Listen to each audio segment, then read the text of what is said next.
excited to be here to share our story about the history of Senoia with the Noonan-Coweta History Center and the rest of you. Thanks so much for coming. From the way we see it, tourists call it Senoia, transplants call it Senoia, but natives say Senoia. Yes. So if you want to blend in with the natives, just call our lovely city Senoia. We'll take you on a walk through time. Let's talk about the history of Senoia.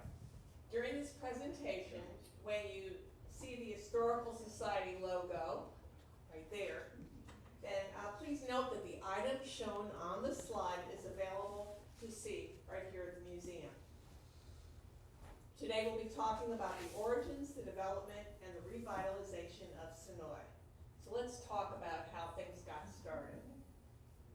Senoia is believed to be named for Senoia Peneha. This image, depicted by artist Joe Ellen Macon, is copyrighted by the Senoia Area Historical Society. She was royalty, the daughter of the chief of the Wind Clan of the Lower Creek Native tribe, and was married to Captain William McIntosh Sr., a trader from Scotland. Although various ideas have been put forth as to how the town got its name, the most likely is that it was named for Senoia Peneha. William McIntosh Jr. was their son.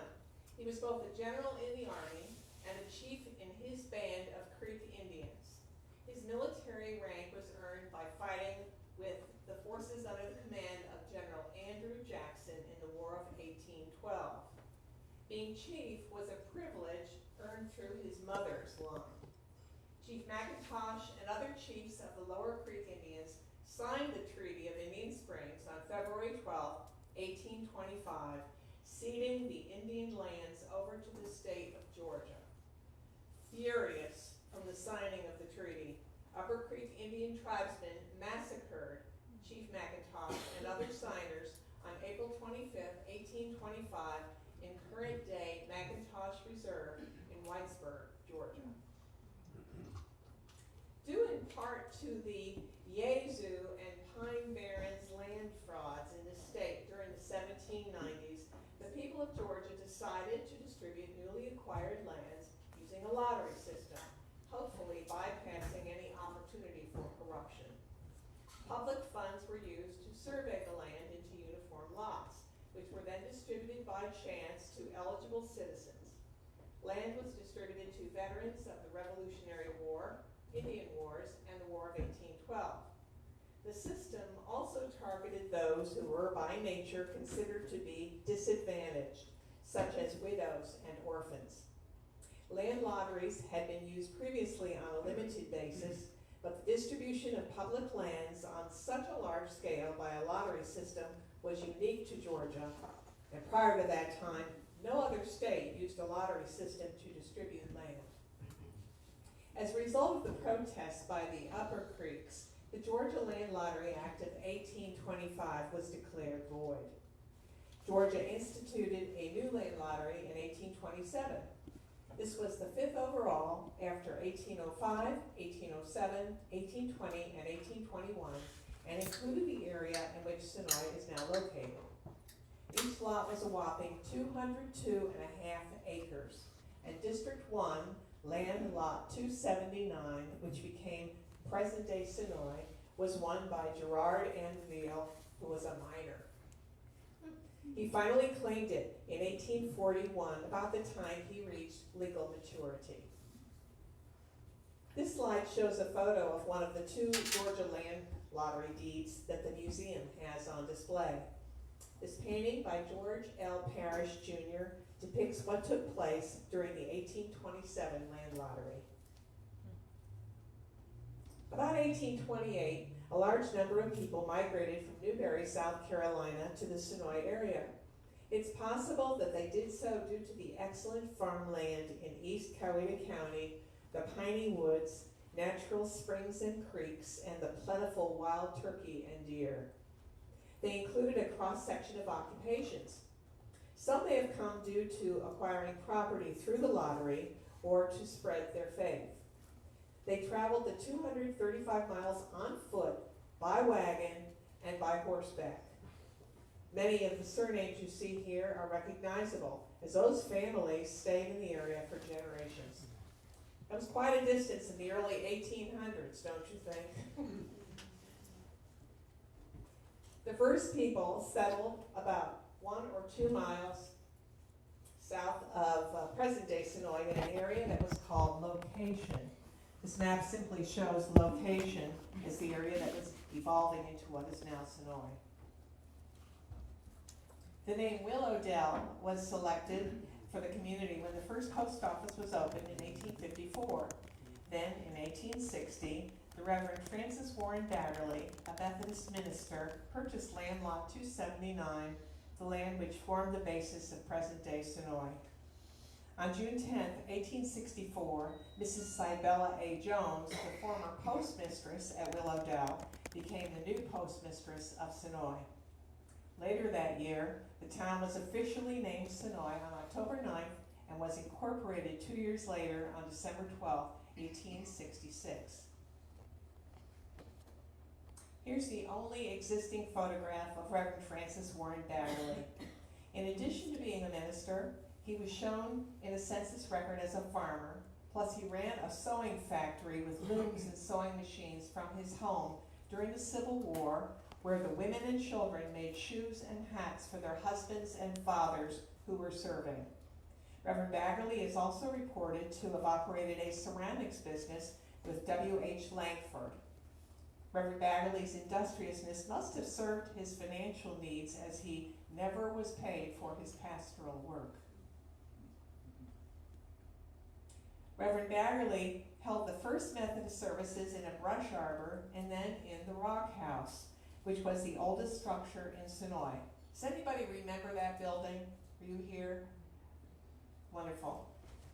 It was built from mud and stone, possibly by Captain William McIntosh, the Scottish trader, and served as a trading post where beaver and what have you were traded. It was also used as a commissary for the Confederacy. Reverend Batterley held church services there with benches hewn from pine. The Rock House was located behind what is now Senoia Beer Company, formerly the Senoia Coffee and Cafe, at the corner of Travis and Barnes Streets. It collapsed in 1977. A piece of the Rock House can be seen at our museum here. During the 40 years between the migration of people to Senoia and the Civil War, people were growing their community with their agricultural and other business pursuits. Brothers Daniel, Ezekiel, and William Morgan came to Coweta County from Newberry, South Carolina, about 1828, after being granted about 4,000 acres in 1823. As you can see, Daniel and Ezekiel had large families, which no doubt helped to work their land. You may have heard of Morgan's Mill in Fayette County, which was built and run by Morgans. One of our active members who helped provide information for this presentation, Hal Sewell. Hal, can you raise your hand? Great. So Hal is a descendant from Daniel's line. Matthew Couch came to Coweta in 1829 from Lawrence, South Carolina, just west of Newberry, in a wagon train of several adult households of brothers, sisters, aunts, and uncles of his and his wife's family. Matthew's wife, Jane, came a year later with their 2 children. Matthew bought 50 acres of wooded land and promised to pay the seller the $300 in 2 years. Matthew worked hard all day, clearing his land for himself for cultivation, and then half the night by torchlight, splitting rails for a neighbor to earn money to buy food for his family and to save for his land. He hunted the plentiful game to help. To the seller's amazement, in 2 years, Matthew paid him the money in full. Matthew gradually expanded his land and his slaveholdings. He was considered to be one of Coweta's wealthiest planters by the time of the Civil War. Matthew and Jane raised 11 children, including 3 who were doctors and 7 who were in Confederate service. They lost 4 of their sons to the Civil War. One of Matthew's sons, Matthew Henderson Couch, was sometimes called the father of Senoia. He served in the Confederate Army from April 1861 to April 1865, participating in the battles of Seven Pines, Mechanicsville, Malvern Hill, Harper's Ferry, and Fredericksburg. Matthew held extensive planting and business interests. He petitioned the state for a charter for Farmers and Merchants Bank, which incorporated in 1874. He served as mayor of Senoia from 1877 to 1885 and was the second president of Farmers and Merchants Bank from 1903 to 1915. Finally, Matthew represented Coweta County in the state legislature from 1907 to 1910.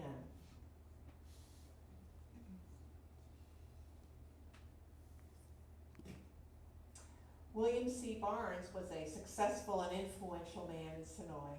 This slide shows his home on Seavey Street. You may recognize it, it's across the street from the Methodist Church. We can't cover all of the people who contributed to the early growth of Senoia, but as any community grows, so do its churches and schools. For being a small town, Senoia had its fair share of churches, and then some. The first was the Harmony Universalist Church. Next came the Methodist Episcopal Church South, held in the Rock House, followed closely behind by the Baptist Church, which met in a two-room log schoolhouse where the Baggerly home now stands at 100 Baggerly Way. The Presbyterian, African American Baptist, African American Methodist, and Lutheran churches followed. The churches shared their space while church buildings were under construction. Let's look at some older photos of Senoia's churches. Harmony Universalist Church was initially organized in 1837 and permanently in 1843. The first building, used both for worship and as a day school, was erected in 1840 at the intersection of Georgia Highway 16 and Lachey Road near East Coweta Middle School between Turin and Senoia. It was replaced by the building you see here, erected in 1896. It is currently a private residence. They are here tonight. Wonderful. Founded by Reverend F.W. Baggerly as the Methodist Episcopal Church South in 1861, members first met under a brush arbor and later in the upstairs of the Rock House. The first church was built in 1871. The current sanctuary is at the corner of Bridge and Seavey Streets and was built in 1897. Senoia Baptist Church was constituted in 1867. The first building was erected in 1871, and the current sanctuary, located on Johnson Street between Main and Pineland Streets, was built in 1900. Organized in 1892, Senoia Presbyterian Church was dedicated in 1894. It is now a private home on Pineland Street between Johnson and Seavey Streets. Thomas Hightower Peavy, who lived from 1826 to 1871, is the only person buried on the grounds of this church and the only known person buried at any of the historic churches in Senoia. Oak Grove Baptist Church, with a predominantly black congregation, was founded in 1905, with its members initially meeting and holding services under a brush arbor. Here is the church today. Organized in 1910 and built as St. Philip's Lutheran in 1911 on the southeast corner of Main and Johnson Streets, this church now serves as the Church of God of Prophecy. We don't currently have a photo of the African American Methodist Church. Now, some of Senoia's churches were instrumental in creating its schools, with the first school, Senoia Institute or Senoia School, being a boarding school started by the Methodists in 1865 and later yielding the 53rd governor of Georgia, William Yates Atkinson. This was followed by the Baptists Excelsior Academy, which was at the corner of Pineland and Johnson. P.D. Pollock, later a president of Mercer University, was once principal there. Both schools merged prior to 1900, and with land donated by Dr. Franklin N. Brantley and $5,000 from the town of Senoia, Brantley Institute was built. Brantley Institute educated white Senoia youth until merging with the county system in 1939. Hannah Stewart School for Girls, served black girls in Senoia around 1915 to the 1930s. Senoia's black children attended a 3 or 4 room school at Sugar Hill and later a better equipped school funded in part by Julius Rosenwald, president of Sears Roebuck and Company. Coweta County schools did not fully integrate until 1970. And here is a photo of Dr. Franklin M. Brantley and his wife, Margaret. They were devoted members of the Senoia Baptist Church where they worshiped in their family pew each Sunday. It must have been a long pew because they had 11 children. Dr. Brantley was a physician in Senoia and lived to the ripe old age of 94. He was a prominent Mason, served in the Georgia legislature, was a member of the state constitutional convention, and was one of the 8 citizens of Senoia to apply for and secure the corporate charter of the Farmers and Merchants Bank. Note that the school name was somehow spelled differently from the doctor's family name. Brantley Institute of Senoia was recognized as the leading school of its day in a multiple county area. This was the original Brantley Institute structure that burned in 1911 due to lightning. While being rebuilt, the students went to school upstairs in the building that is currently Holberg's Fine Furniture. The burned Brantley Institute was replaced in 1912 by this brick facility, which educated Senoia youth until merging with the county system in 1939 when students went to Star High near Turin. This brick building also succumbed to fire. You can see the cornerstone from the second Brantley Institute at 66 Main Street in front of Restored Hair Studio. Star High School was built in 1919. It was located near the intersection of Highway 16 and 54. It closed and was torn down in 1954 when the students from the area schools were consolidated into the new East Coweta High School on Highway 16 near Senoia. The new school, now East Coweta Middle School, educated students from grades 1 to 12. Here's a photo of the Rosenwald School, built in about 1928 on 2 acres on Tucker Road near the southwest intersection of Georgia Highways 85 and 16. The ensuing years marked the development of Senoia. The Civil War disrupted life in Senoia with injuries and death amongst its family members, a delay in completing the rail line from Griffin to Carrollton, and slowed growth in local commerce. Let's look at Senoia's first railroad. In 1860, the Savannah, Griffin, and North Alabama Railroad, later known as the Central of Georgia Railroad, began laying rails east to west from Griffin. Senoia's first railroad agent, Thomas Newton Vining, was treasurer of the Southern Railroad before moving to Senoia from Macon following the Civil War to help extend the rail line from Griffin. In exchange for property for a rail line through Senoia, the railroad company laid out the grid pattern for the town's streets. You can see Senoia's grid pattern from this 1898 map, which is also in our hallway there. And the original town limits were drawn in a circle with a radius of 1/2 mile from where the railroad intersected Broad and Main Street, right about there. This gave the original town an area of approximately 502 acres. With rail construction beginning about 1870, the first rail line came to town and extended to Noonan in 1871 and Carrollton in 1874. An 1890 timetable showed that it took only 4 hours and 15 minutes to travel 60 miles from Carrollton to Griffin.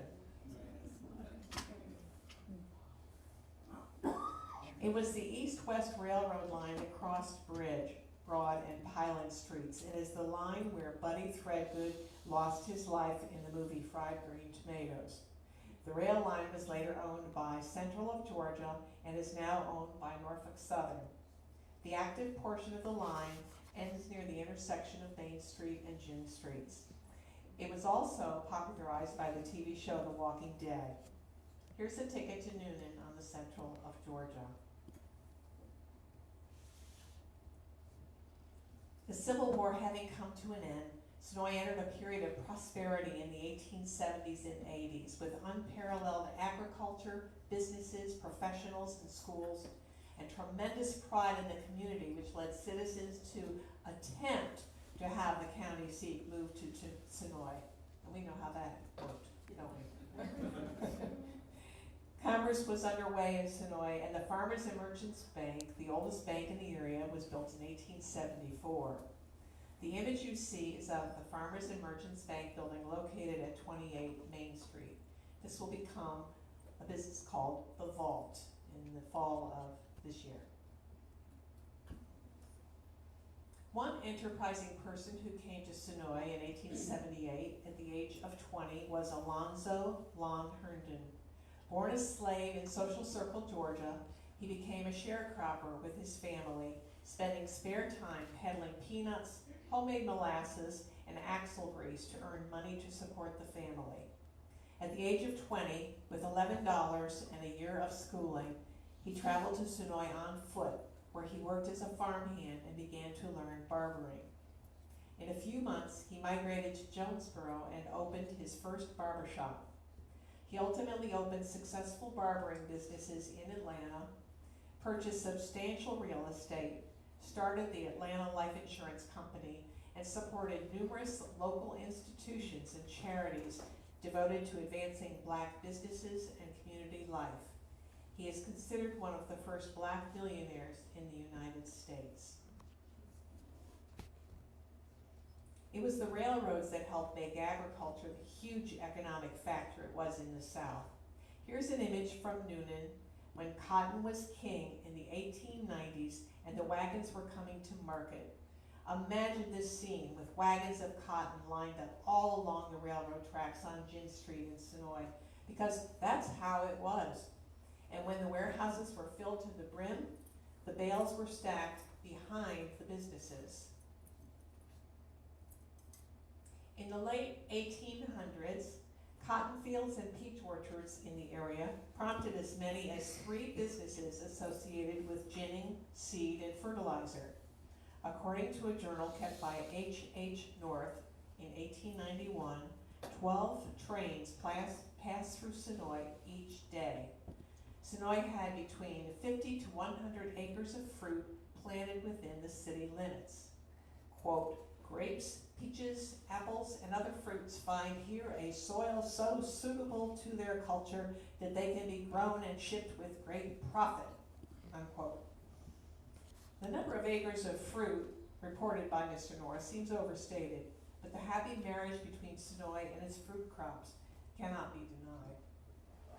In 1979, Jim Baggerly Sr. wrote in his Do You Remember When piece, quote, Senoia was practically surrounded by peach orchards, Daniel orchards, McKnight orchards, Bill Rao orchards, Lee Hand orchards, R.W. Freeman orchards, and Oscar Mann orchards. And that is a peach picking bag, which you can see in our museum. Around that time, an important telegraphy school was started, the Georgia Telegraph and Railroad Business College. In 1890, first on the second floor at Cook's Grocery, it was later moved upstairs over Holberg's stores. From this photo, you get an idea of where it was. It was, quote, the only telegraph school in the South, unquote. In 4 months' time, you could learn telegraphy, railroad bookkeeping, shorthand, and typing. The telegraph was the main form of rapid communication at the time and extremely important.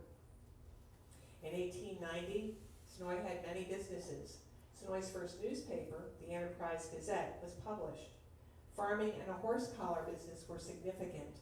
In fact, the biggest industry was the production of horse collars. The Couch Langford Horse Collar Factory ran day and night, manufacturing up to 200 collars per day. William H. Langford was crippled early in life and got around by means of a cart pulled by 2 trained goats. We mentioned him previously regarding a ceramics business he had with Reverend Baggerly. The collar was favored because it was more comfortable for the horse and considered more humane. The Couch brothers acquired rights to the collar, and in 1898, Couch brothers produced oversized collars for the U.S. government, which they shipped to every state in the Union. So what did the people of Senoia look like back at the turn of the 20th century? Here's a photo of a Senoia family at that time.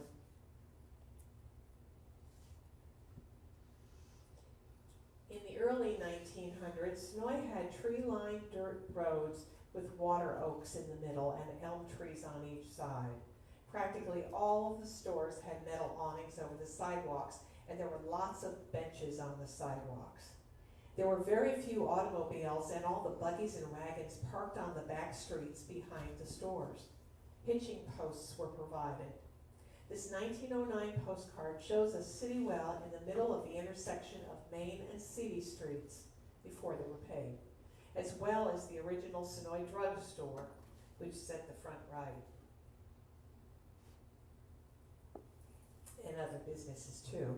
There were 2 other known wells on Main Street. There was one block north at Johnson Street near the Lutheran Church, and 1 block south near the railroad.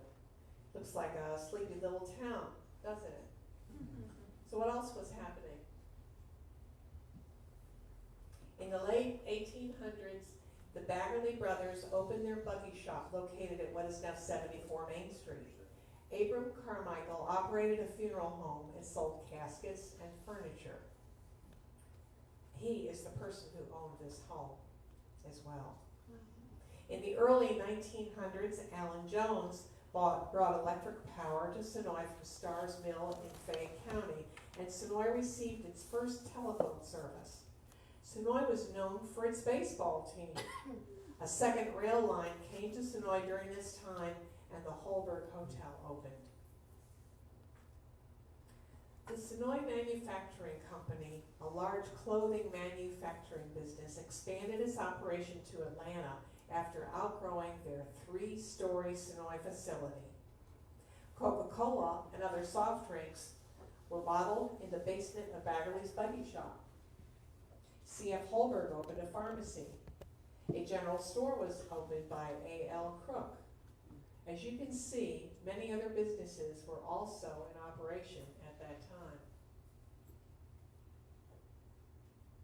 Here's a photo of the Senoia baseball team of 1905 to 1906.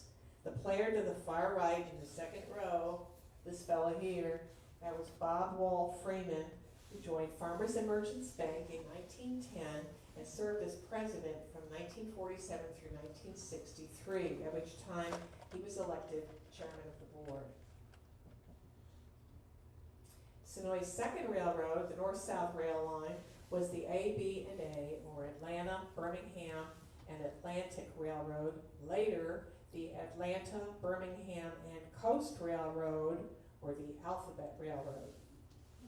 Originally slated to go through Fayetteville, Mr. C.F. Holberg Sr. of Senoia hustled to Atlanta on horseback in one day, a trip that typically took 2 days, to convince the railroad company and the bankers to route the train through Senoia instead of Fayetteville.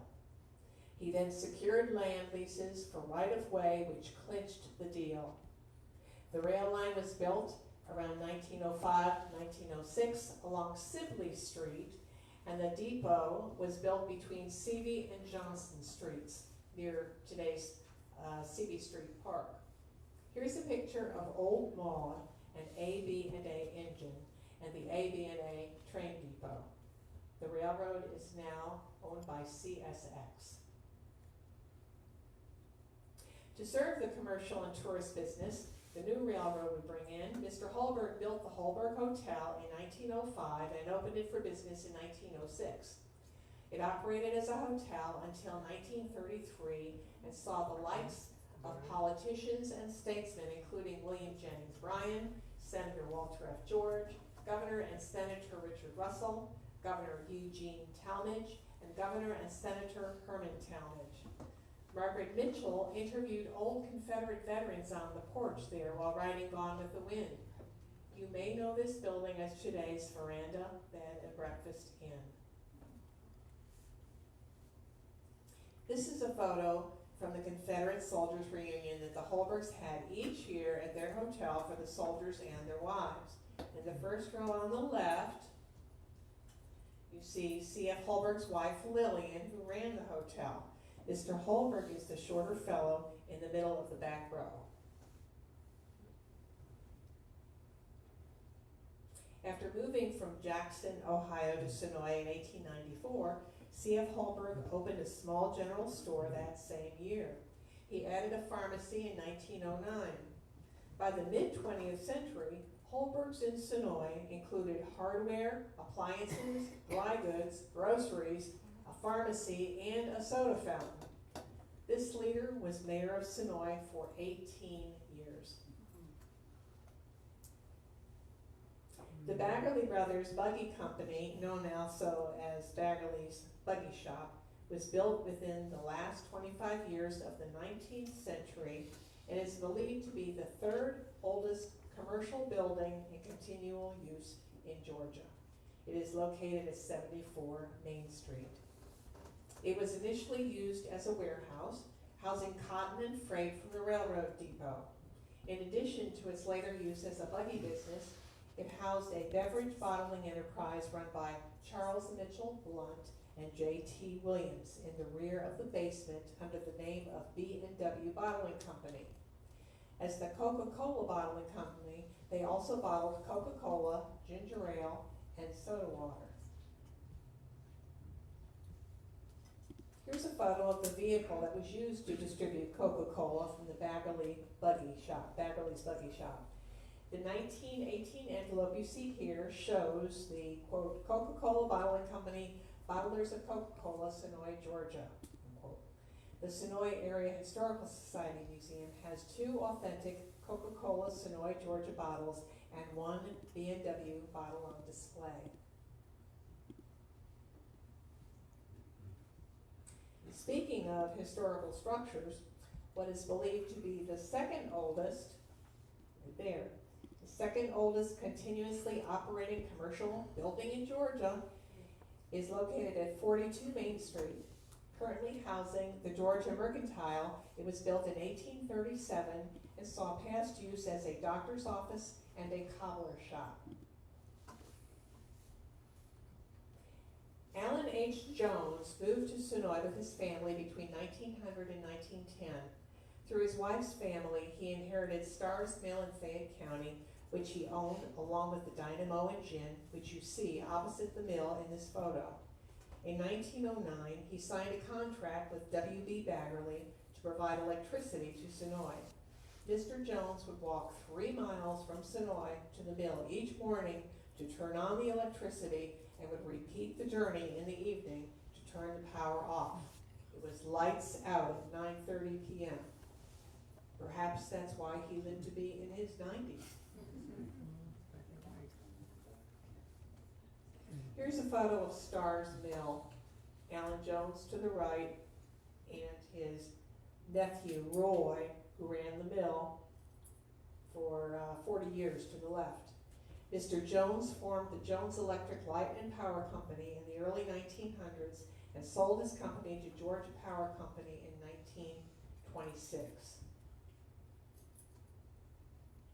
You may have noticed this small brick building on Seavey Street, west of the intersection with Johnson Street. This was the Delco Control Center for Senoia's electricity, across the street from Allen Jones' home. Benjamin A. Nolan owned the general store and ran the Enterprise Gazette newspaper behind the location that is now Senoia Beer Company, located at 1 Main Street. He also served as Senoia's postmaster. His original store was a wooden building located exactly where Senoia Beer Company is today. There was the wooden building. Folks gathered and sat on the 2 benches out front to talk about the latest happenings in town. The building was later replaced with the brick building that is there now. Looking at the Enterprise Gazette building, you can see the back of his wooden grocery store there that faced Main Street. According to the Noonan Times-Herald, Senoia was the journalistic capital of Coweta County, and the largest and most successful publication was the Senoia Enterprise Gazette. The first edition came out in 1890, and it lasted until the 1920s. Senoia has had 5 newspapers since 1871, although now it has none.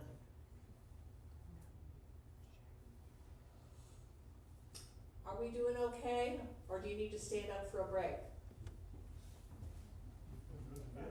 Are we okay? Oh, all right, great. In the 1920s, folks were seeing automobiles in Senoia, and they could buy one at the J.B. Hutchinson Senior Motor Company, previously the Ralph McKnight Ford Agency. The McKnight General Store was opened. In 1929, folks were devastated by the Great Depression, and the boll weevil ruined cotton crops.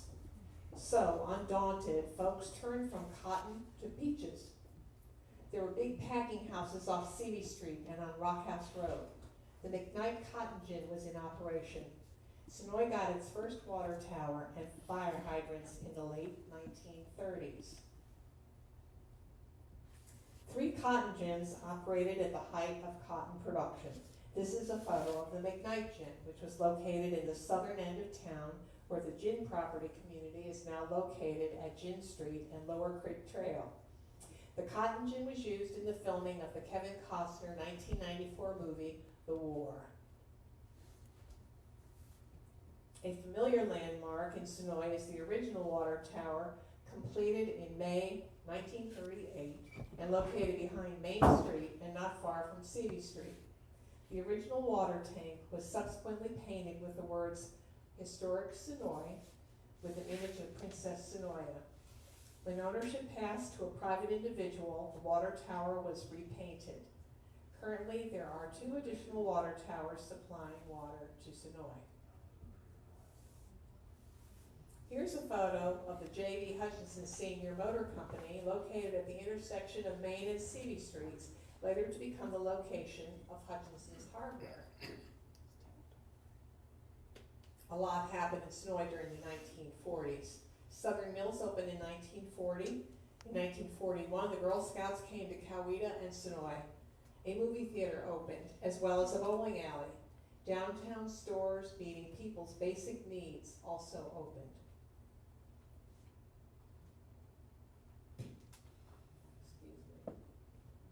In 1940, Southern Mills opened a plant in Senoia, offering many job opportunities for the area residents. Here's a photo of families of workers from Southern Mills.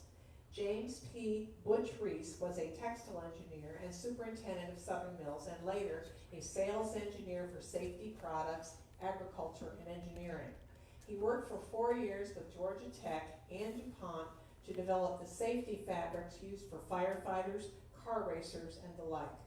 These became the basis for what is manufactured today. Southern Mills became the largest manufacturer of fire protective fabrics in the U.S. Here you see Girl Scouts collecting resources for a World War II drive and delivering posters for a frolic to be held at City Hall. This is what the Senoia Theater looked like. It was located between Gemma Sims' millinery store on the right, which attracted women who rode the train from Atlanta to visit, and the post office on the left. In the early 1940s, movies were shown in the evenings and as Saturday matinees. The theater operated from about 1945 to 1955. It was located approximately at the current site of the Senoia Masonic Lodge, currently 19 Main Street.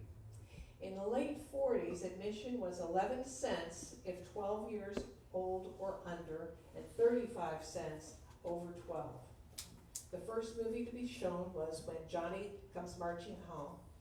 Some seats from that theater are on display in this museum. The theater closed after the ceiling collapsed one night after everyone had gone home, thankfully. Here's a photo of R.S. Sewell General Merchandise.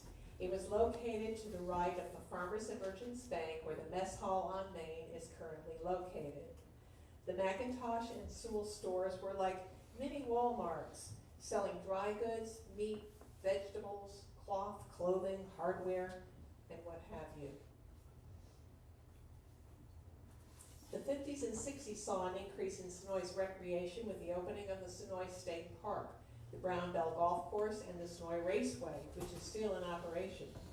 Georgia's youngest mayor, Jimmy Hutchinson, was elected at the age of 25.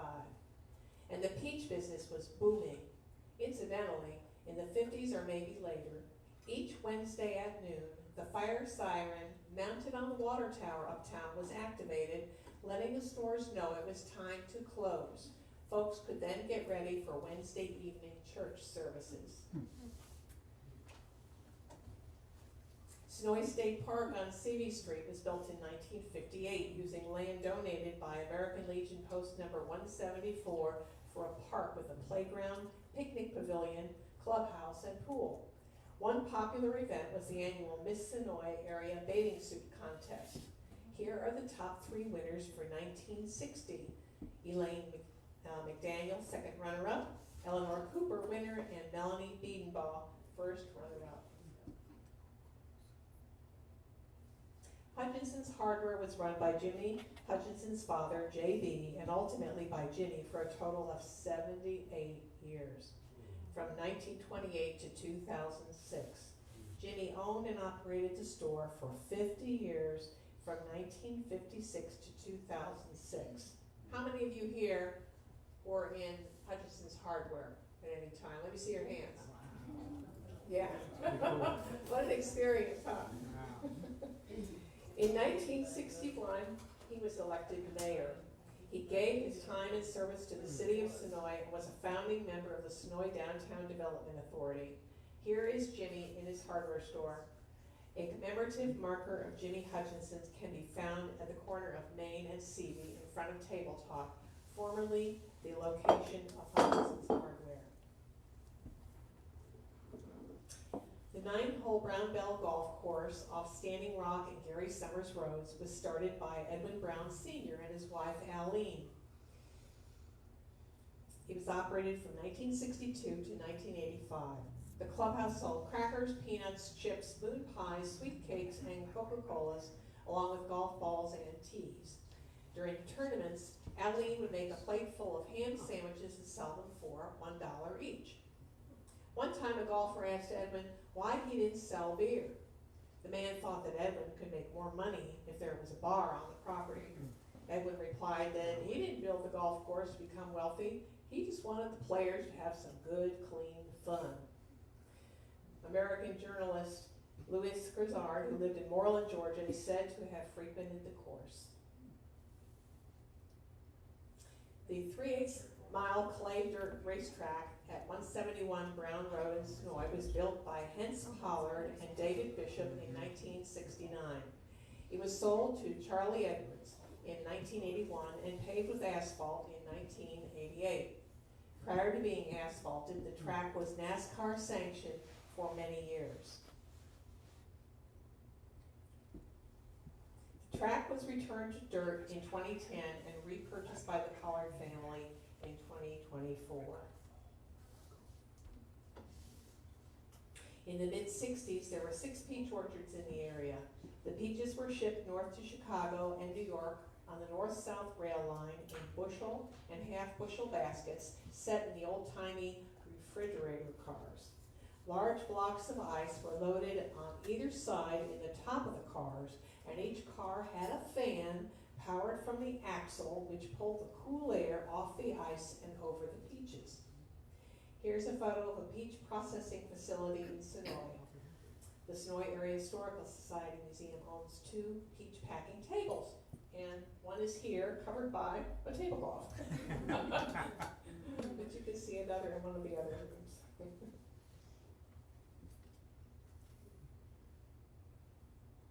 Okay, the ensuing years marked revitalization of Senoia. In the 1970s and the 1980s, That was the beginning of a period of revitalization. Young families started moving to town in the 70s, and people started restoring the historic homes. The Senoia Area Historical Society was organized in 1977 and incorporated in 1980. A driving tour of historic homes was created by the society in 1978. Now, how many of you did the driving tour? Okay. In 1989, through a great effort from the society spearheaded by Joanne Utt and Mary A. Brown, the historic district was placed on the National Register of Historic Places. The very next year, the society purchased the McKnight Carmichael home for its headquarters, where you are now sitting. The museum opened in 2010, and in 2012, the Senoia Library opened at Merrimack Lake. In 1989, Riverwood Studios was built in Senoia by the father and son team of Joe and Paul Lombardi. Joe Lombardi was well known for his special effects work in Hollywood and was the recipient of the Lifetime Achievement Award from the Academy of Motion Pictures Arts and Sciences. The Lombardis chose to film in the Senoia area due to its beauty, lovely historic homes, and scenic rural setting. It is also in the donut hole for Hartsfield-Jackson Atlanta International Airport's air traffic, meaning that it is close to the airport but doesn't suffer from the noise pollution associated with circling airplanes. The 1990s through the early 2000s marked a time of significant growth for Senoia. The population of Senoia more than tripled between 1990 and 2010. The growth was due in part to the growing movie industry as well as the growth of the Atlanta perimeter and the communities adjacent to Senoia. In 2010, Riverwood Studios entered into a long-term marketing agreement that christened the facility Raleigh Studios Atlanta.